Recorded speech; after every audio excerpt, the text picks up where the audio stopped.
guys, thanks for joining me. It's Nicole from Dogo Argentino, USA, and we are going to dive in what is possibly the single most divisive, controversial, shocking topic on the internet today, and that is ear cropping in the Dogo Argentino. If you want to know about the pros, if you want to know about the cons, stay put because we are going to dive in deep. So what is ear cropping? Ear cropping is removing a portion of the external ear of the dog. It is done by a qualified veterinarian under anesthetic. It is painless in terms of the removal and should only be done by a qualified veterinarian. What is the history of dog ear cropping? Dog ear cropping is a historic practice, and the reason that it was done was because at that time almost all dogs were working dogs. There were almost no companion dogs, and the Dogo Argentino was created by Dr. Antonio Martinez and his brother Norez, and they started with this breed in 1928. Dr. Martinez was a surgeon, and he understood both animal husbandry and genetics very, very well. And so when he started with this breed, trying to create what was his vision of the ideal dog, that dog had cropped ears. And indeed, I'm going to show you a couple historic photos.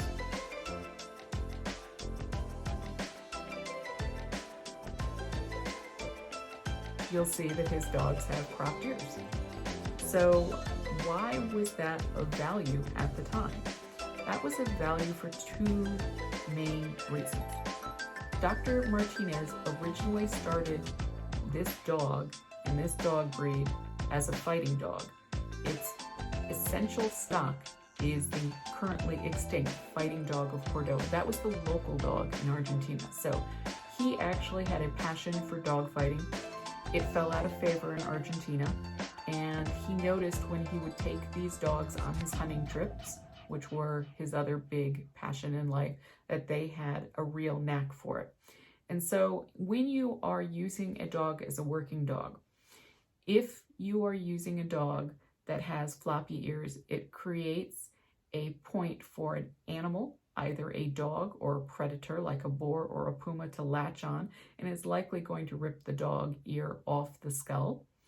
And I can show you some pictures of that.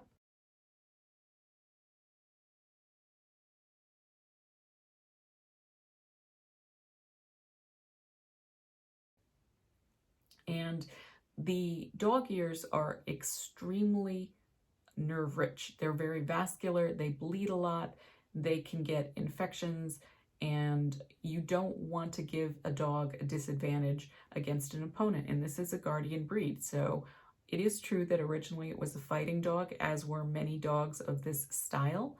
And so you didn't want to have either a human or another dog have a handhold right on the head where it could easily use that pain point to manipulate the dog. So that is one of the reasons that they removed them. So historically, the breed standard, which describes what the ideal dog of this breed should look like from Argentina, calls for cropped ears. That is the historic standard with which we became familiar with the Dogo Argentino dog. How much does dog ear cropping cost? Well, of course, it depends very much on your locality, but between $300 and $800 is a good range. I paid $450 for my puppy Emma. Well, she's a young lady now. I paid $450 for her ears to be cropped. My older female Zarina came to me from Russia with cropped ears, and my dog Zeus came from California also with cropped ears. They arrived that way. So let's talk about legality. Dog ear cropping is most certainly not legal in all parts of the world, and I'm going to show you a map.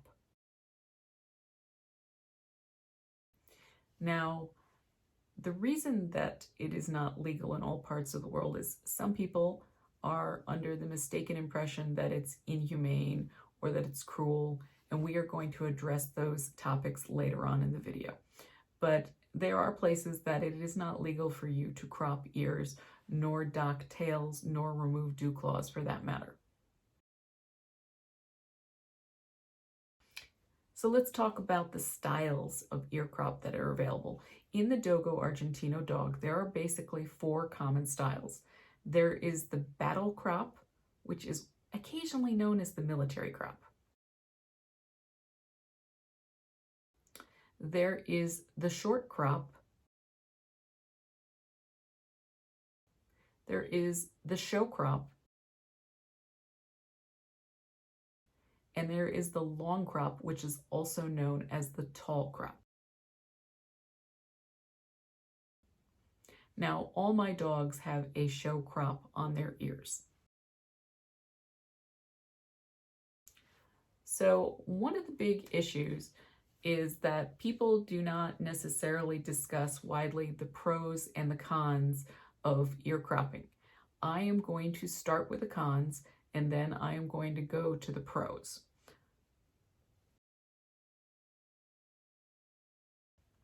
So to me, in my mind, the number one con, the number one negative of ear cropping is that you are going to get judgment from other people and also other animals.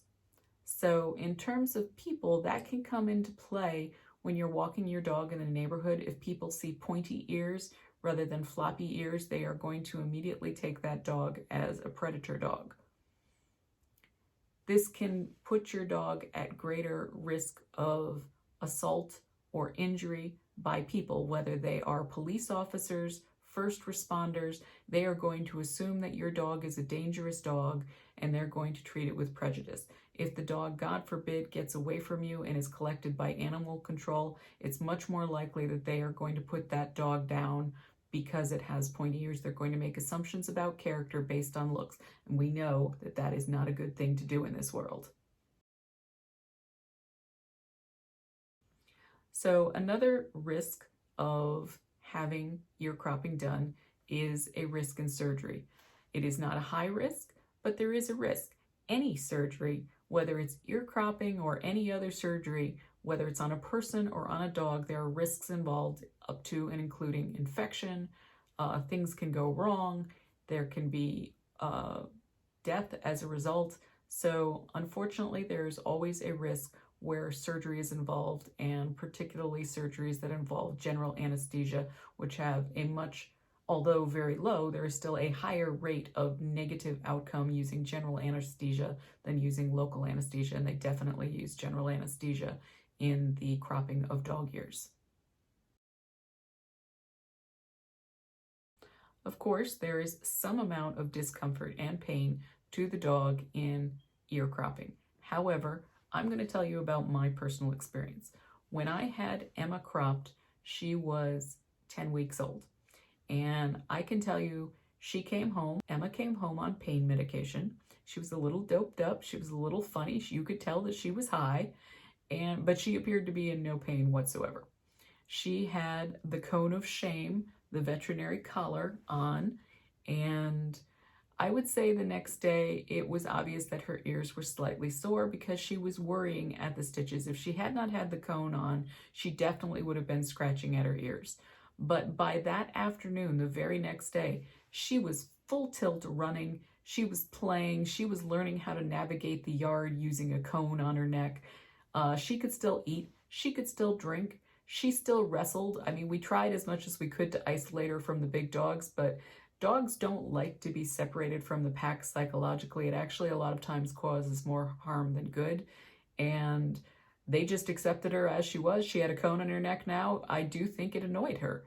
And we kept the cone on for about 11, 12 days. And it definitely annoyed her. She was ready to be done with it. But the other dogs didn't care, and she honestly, it didn't stop her a bit. She was everywhere. She was playing, she was running, she was doing her thing. So there is an annoyance factor because you're now limiting the vision of the dog, having those big, cones on, and you're limiting their ability to necessarily do what they would normally do in terms of roll over. But it was really not a big deal. She was fine. She was totally fine. That has been my personal experience with my dog. Of course, my adult dogs, they came to me cropped, so I didn't deal with that process, but I have dealt with it in dogs before. My first experience in dogs from birth was the Great Dane, followed by the Doberman Pinscher, two dogs that both are cropped in the ears. So I've dealt with this before. And I can tell you, it really does not stop. I mean, Dogo Argentinos are the lord of dogs. They are tough as nails. In my opinion, and I am totally biased, I'm going to put it out there, Dogo Argentinos are awesome, and you should get one if you're willing to understand, research, and learn about the breed, because it will be the best dog you ever have, bar none. They're amazing. For the right person. There is caveats to that. For the right person, they are awesome. Okay, so another con. It is not medically necessary, generally speaking, under most circumstances, for a dog to have its ears cropped. There are exceptions. There are exceptions when a vet will recommend that you crop the ears, but generally speaking, it's not medically necessary. Of course, it is expensive and it is time consuming, but both those things you have to look at in the span of the dog's life. So Dogo Argentinos generally live 9-10 years all the way up to 15, 16, 17 years, depending on their genetic background and their overall health and what they're being fed and how much they're being exercised.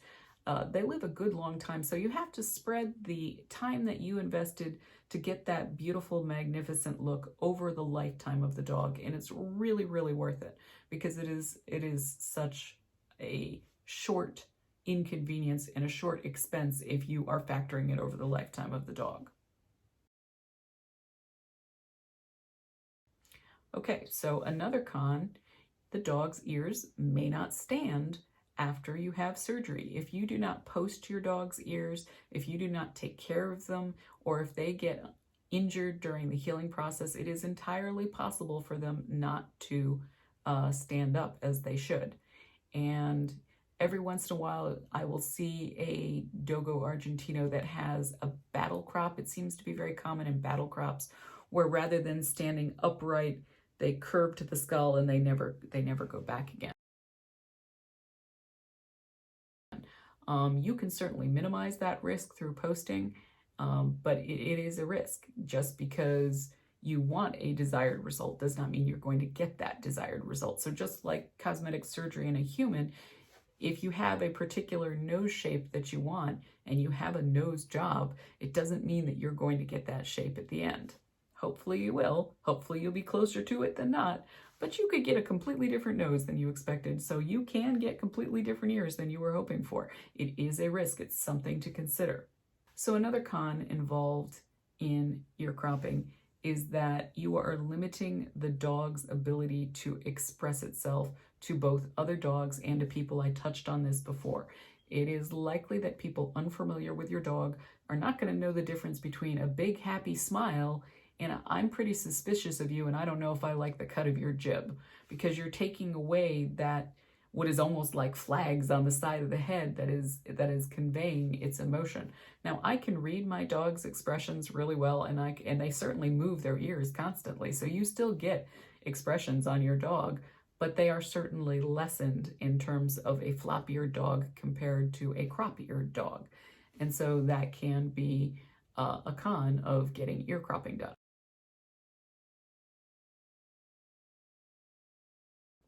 So let's talk about the pros of why ear cropping can be a really good thing.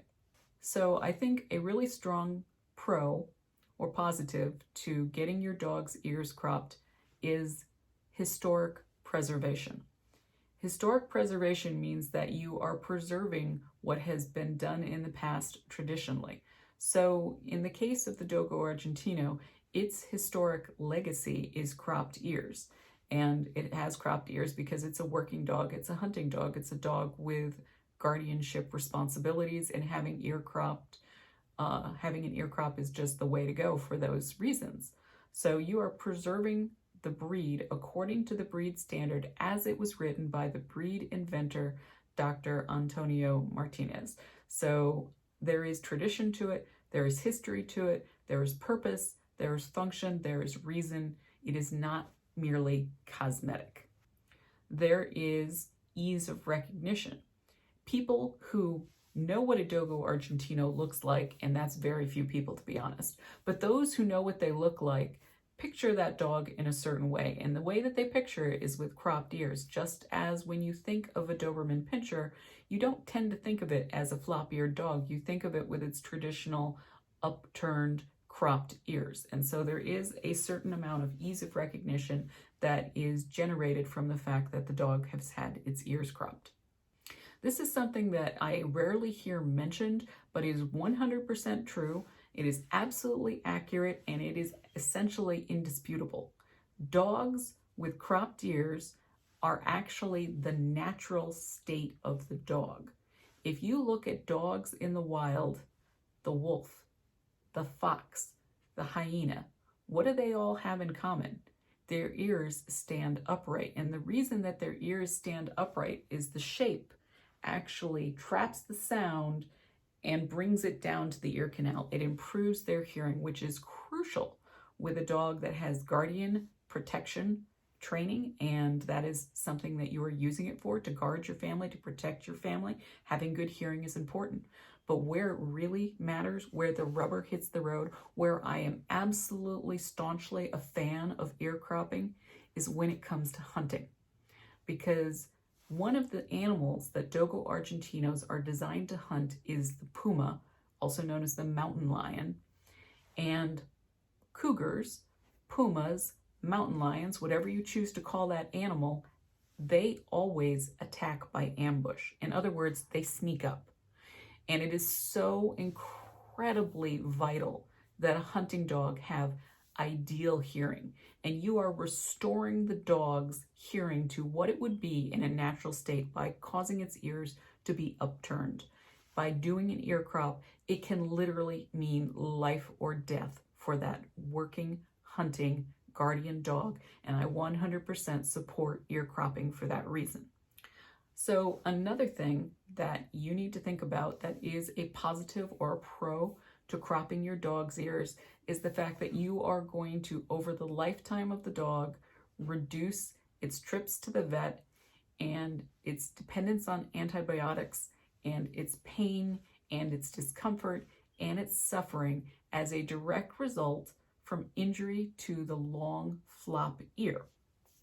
Now remember, flop ear dogs, that is an artifact of the fact that we have domesticated the animal. There are not flop-eared dogs in the wild. That is number one from domestication. And you can do research on it. There's a whole study with fennec foxes being domesticated and how one of the very first signs that they truly became domesticated is their ears started to flop over because hearing was less important. They weren't dependent on their own hunting skills to eat. So in terms of big game, in terms of brush, running through thick underbrush, in terms of other dogs, I have a dog pack. All my dogs would 100% use the advantage of latching onto an ear if it was available to them. They just would. This is a big rough and tumble breed. This is a breed that plays hard. This is a breed that tends to get scratches and nicks and cuts as they play.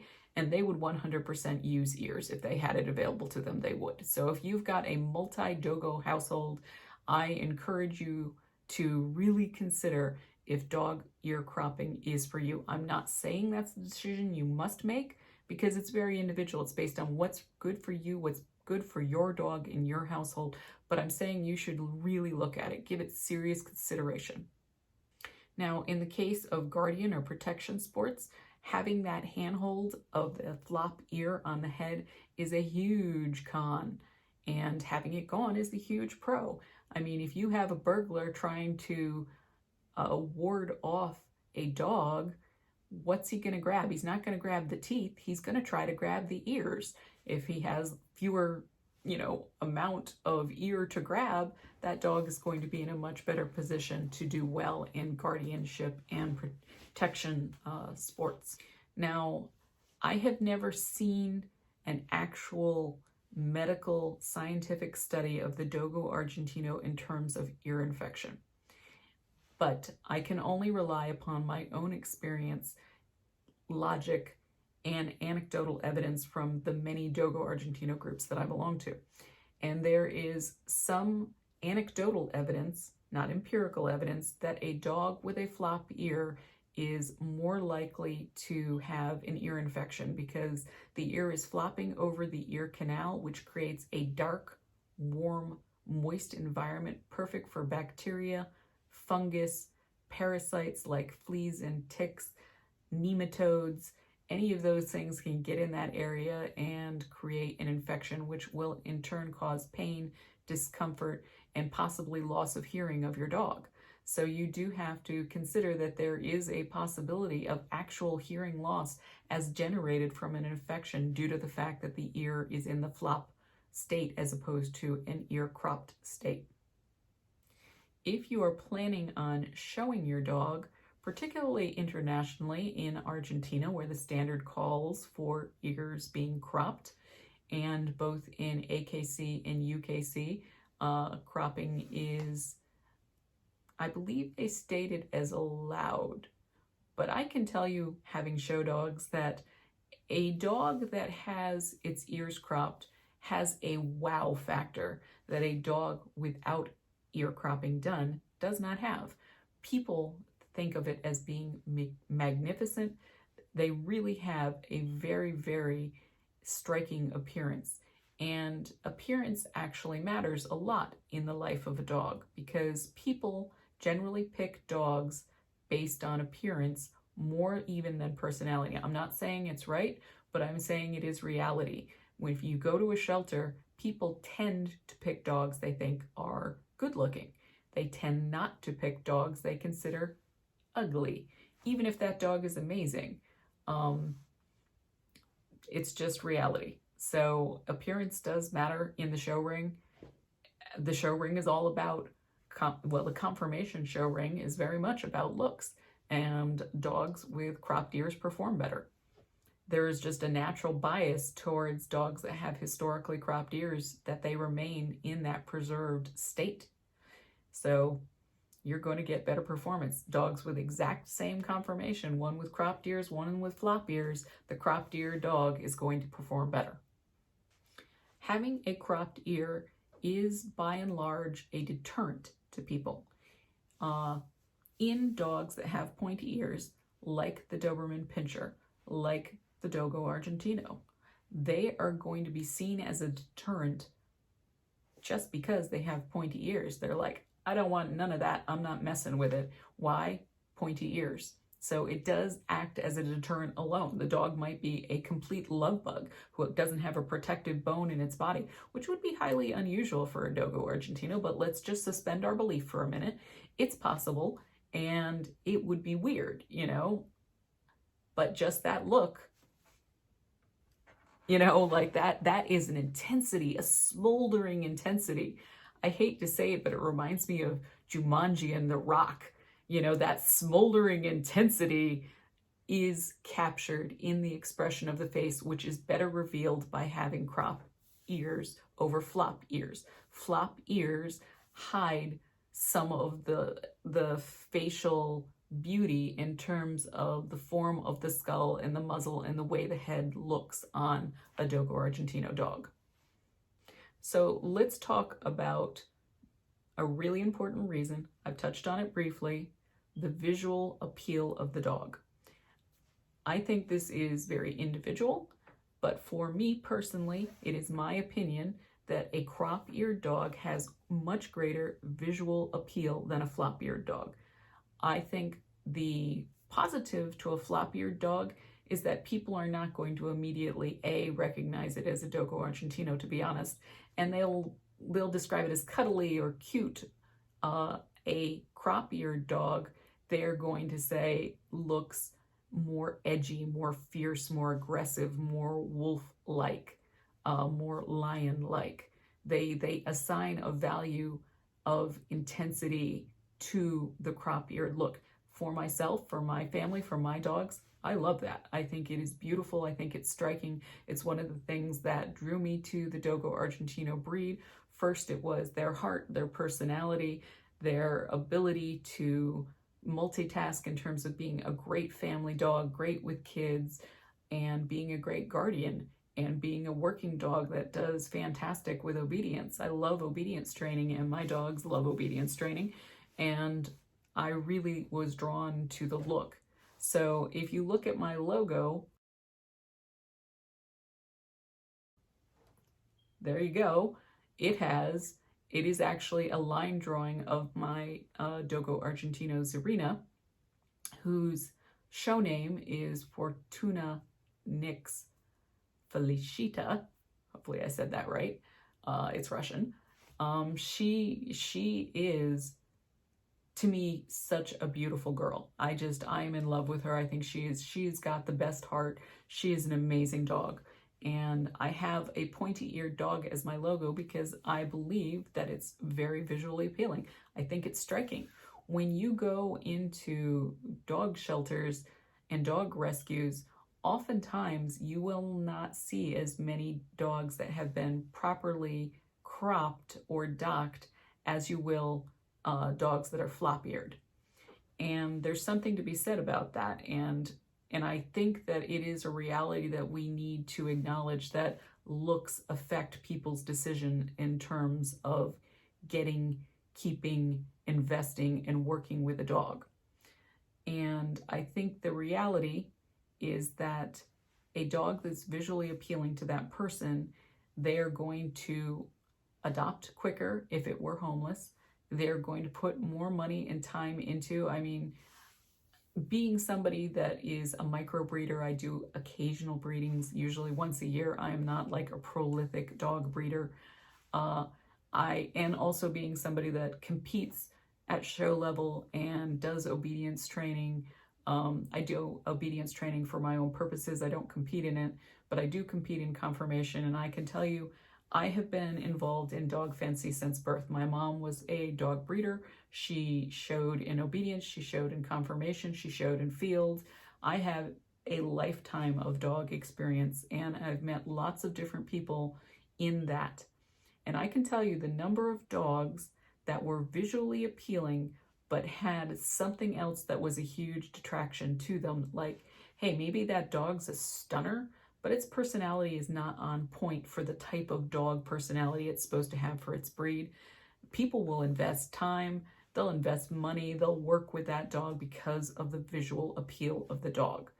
And so, God forbid, there was a Dogo Argentino in a shelter and you had a flop-eared one and you had a crop-eared one. I can tell you that the crop-eared one is probably going to be adopted, but I can tell you that there is going to be a lot fewer of the dogs that are considered striking or beautiful in a shelter than are considered maybe a little homely. And that's just the reality of it. I'm not saying that other dogs that are less visually appealing don't deserve love. They absolutely do. But the reality is, pretty people and pretty dogs are going to get a different level of care and access to resources over their existence, because we naturally are attracted to things we consider attractive and beautiful. We naturally value things that we consider visually appealing.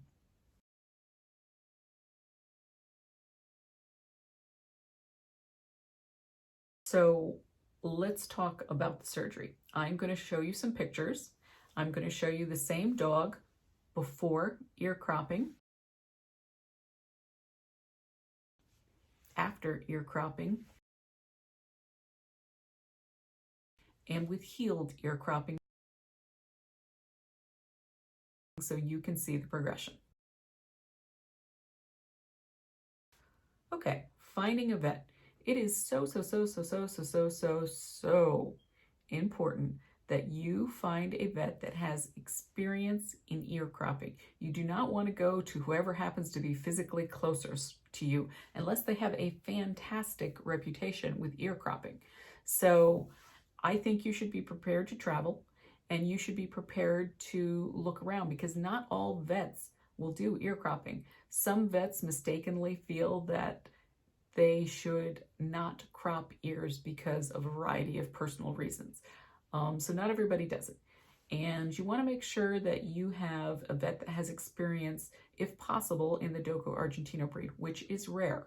But there are vets with good experience, and you should endeavor to find one, because doing a crop job on a Dogo Argentino puppy is different than a Great Dane. And I would rather personally you look for somebody that has experience with that type of dog, because they are more likely to get a positive result. Now, when I went and I had pictures of a 365-degree set of pictures that showed the dog the way I wanted the ears to look, looking straight ahead, looking 3/4 view, looking to the side, looking from the front, looking to the back. I wanted that vet to have every possible visual reference of what I was looking for, and I really think my vet, which I have been with for a while, really did a great job. So make sure you find a reputable vet. This is a surgical procedure, and it needs to be done in a clean environment. It needs to be done under anesthetic. There are aftercare considerations in terms of the follow-up to make sure that you are getting a good heal, that you are getting good blood flow to the tissue, that you don't have infections. So make sure you go to a good vet. A lot of times they'll have before and after pictures and pictures healed, and you want to see their portfolio just like you would want to see the before and after pictures of a plastic surgeon. So find a vet with experience. If you need to find a vet in your particular area of the world, I encourage you to do your due diligence, do research, join ear cropping positive groups, and ask for references. Look at their puppies. Believe me when I tell you, people in puppy groups, people in dog groups in general, dog people, I mean dog people, like I am a dog person. They love to share pictures of their dogs. They love to share. I love to share. I am the first person. I have no children. I'm a single woman. I've never been married. I'm like, check out my dogs. My dogs are amazing. My dogs are amazing. Yes, it's true. I can't carry a tune, but my dogs are indeed amazing. So you will find lots of resources if you look. Don't be lazy. Just look around. Do some research. You will find what you're looking for if you look hard enough. Okay, so I want to talk about what is perhaps the white elephant in the room, and that is negative judgment that other people may have when they find out that you are planning on cropping your dog's ears, or if you have a dog who has cropped ears already. And a lot of times these people are they are PETA people or like animal rights activists, and they have some blind spots based on the biases, just like everybody does, just like I do, like everybody does. But I think that it's important that you address it, if you have to, with logic rather than emotion. A lot of those individuals, they are driven by emotion, and it is my experience that they tend to be very vehement in their emotion. So let's look at one of their number one arguments against cropping, which is it's cruel and unusual. It is not cruel. It is not unusual. It is standard for the Dogo Argentino to have cropped ears. Flop ears are actually not standard, and sometimes they'll say that's the natural state of the ear. Well, that's absolutely not true. You do not see in the wild flop-eared dogs, just like you don't see flop-eared rabbits. That is an artifact of animal husbandry, of genetic selection. It is definitely not the natural state of the ear. So that is just not logical. It's not the natural state. That is an artifact of domestication. Many times people who work in shelters, who work in rescues, take the stance that it is somehow morally superior to avoid cropping, while simultaneously adopting the theory that it is morally superior to do something far more invasive, which has long-term health effects, which I'm 100% going to do a video on, and that is spaying and neutering. they're totally cool ripping out the reproductive system of the animal, even though there is solid veterinary scientific evidence that that has very serious health consequences and can indeed lead to lifelong problems and even death. They're totally chill with that, but they don't want you to do ear cropping, which has a very, very low percentage of negative medical problems associated with it. So that seems a little bit like picking and choosing. I often wonder if those same people who are like, it's so cruel, why would you do it? Why would you do it? If those same people are leaving their boy infants uncircumcised, or whether they're circumcising them. I'm just saying, I'm just curious if that is a correlation there or not. I don't think that you can say that a rescue dog that has a flop ear is somehow morally superior to a crop-eared dog. Now, let's be honest, the people who are die-hard ear croppers are probably breeders like myself who are into the preservation of the genetics, who look back at the lineage of this dog and say, animal husbandry matters. The look of the dog matters. Preserving what it was and what it is and what it will continue to be through time has value, because this animal doesn't just act as a companion. This animal acts as a tool for humanity to do something of value, as all domesticated dogs at one time did when they joined us and made an alliance with humankind so many thousands of years ago. They served a purpose. My dogs are working dogs in the sense that they do guardianship of me, of my home, and obedience training and confirmation training.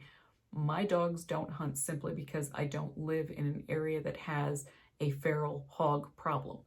If I did, I would probably hunt my dogs. I just don't have any wild feral hogs running in a suburb of Washington, D.C., in Northern Virginia, where I happen to be located.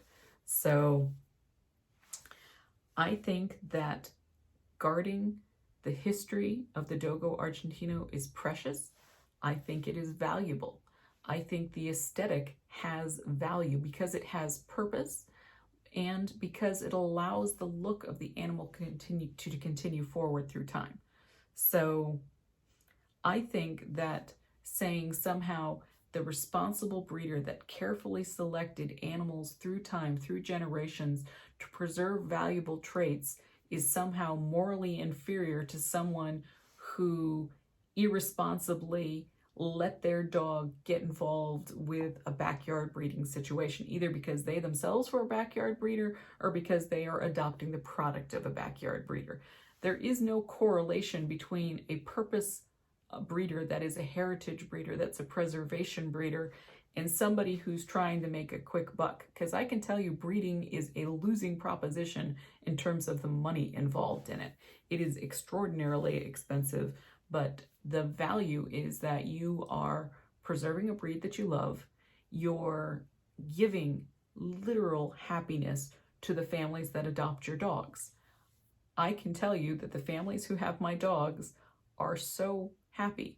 And they're happy for a variety of reasons, because I do a tremendous amount of work on my litters to make sure that they're well socialized, that they have some basic house manners, that they're good, well-grounded dogs.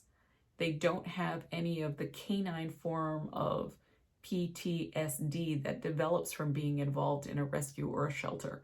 And my dogs are going to be more mentally stable and better able to deal with stress, whether it's environmental or whether it's physical or whether it's emotional, because they came from a solid platform that recognized what the dog was, that accommodated what the dog was, and wasn't trying to change it into something it isn't. So I think that the idea that somehow adopting, not shopping, which is a huge thing that you hear with rescues, is just a logic error, because they don't generally give dogs away for free. When you go to a shelter, you're paying a fee, so you're buying the dog. Sometimes you're buying a used dog or a pre-owned dog. Sometimes you're buying a dog that was born out of irresponsibility.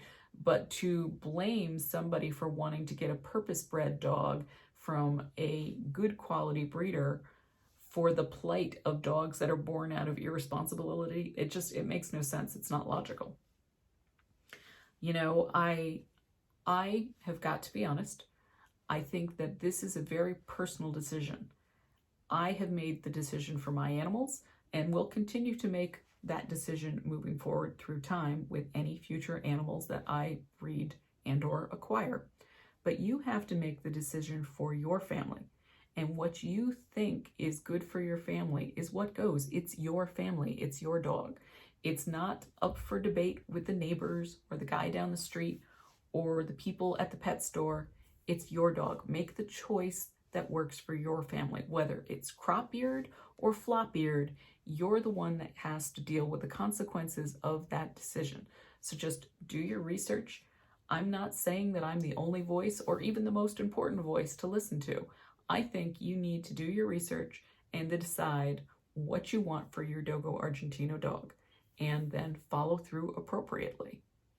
Now, I do want to show a couple more pictures, and that's just because I love to show pictures of dogs.